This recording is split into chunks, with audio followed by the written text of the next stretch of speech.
What's up, everybody? Just going to share my little adventure that I had today. For work, I do some part-time work going out and doing property inspections for mortgage companies and insurance companies and stuff. So I drive around a lot. I park on the side of the road.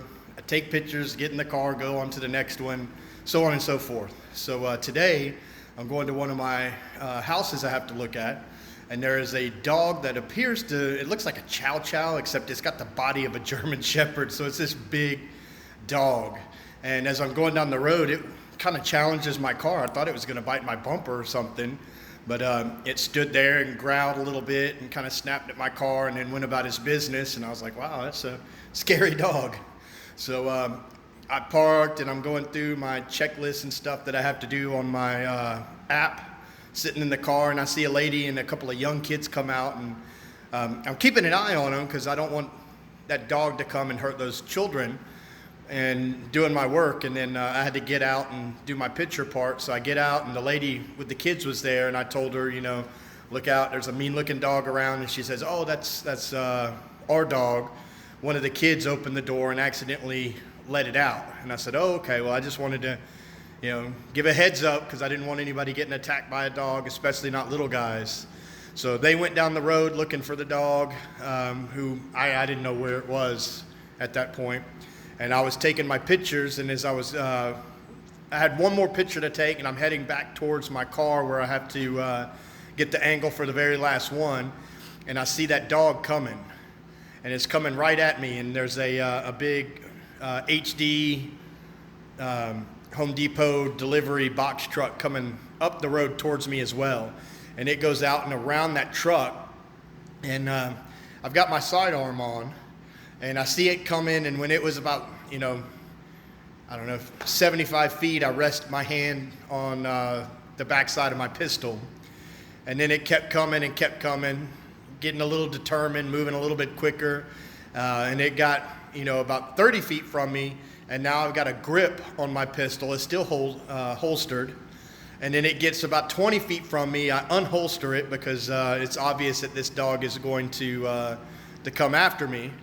And then it kept getting closer. Got about, 8 to 10 feet. And now I'm pointing my gun at the dog.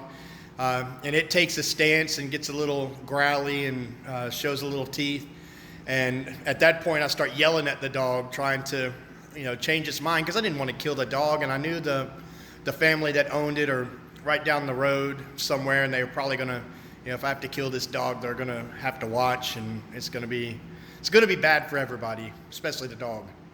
But I've got my pistol drawn on the dog. I'm yelling at it. It's not backing up, but it's standing its ground. It's not giving any more space between us. And then that box truck I mentioned, the Home Depot delivery box truck, he comes and pulls across the road onto the wrong side of the road and stops. And then I see his door open and his leg sticks out. And that dog sees him and sees his leg, and it starts growling and barking at him. And it took me a second to register. I'm apparently a little bit of an idiot, but it took me a minute to register what this guy was actually doing in the Home Depot truck. He was getting the attention of the dog so that way I could run around the truck and hop in my car to safety and not get attacked by the dog and not have to shoot the dog. So whoever that Home Depot driver is up in the Cobb County area, thank you very much.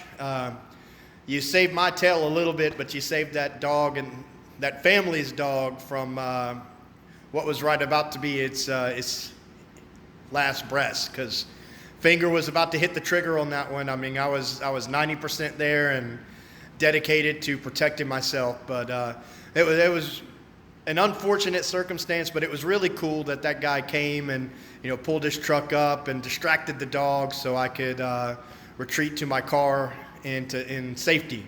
So again, big shout out to the HD delivery box truck driver down in the Cobb County area today. You're a lifesaver, dude. Thanks for looking out. And that's it for this video. Just a strange thing that happened at work today that thought I would share. First time I've ever had to draw my weapon, by the way. Heart was beating out of my chest. I've carried for quite some time, but I've never had to actually draw. I've rested my hand on it, usually always dogs.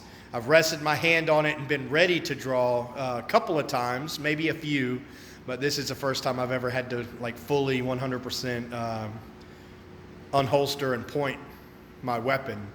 So don't suggest it. It is not fun. Your heart beats out of your chest, and I know police officers, they have a lot crazier circumstances than what I went through today, but I feel like I got a little taste of some of the situations they get into when they have to draw a weapon.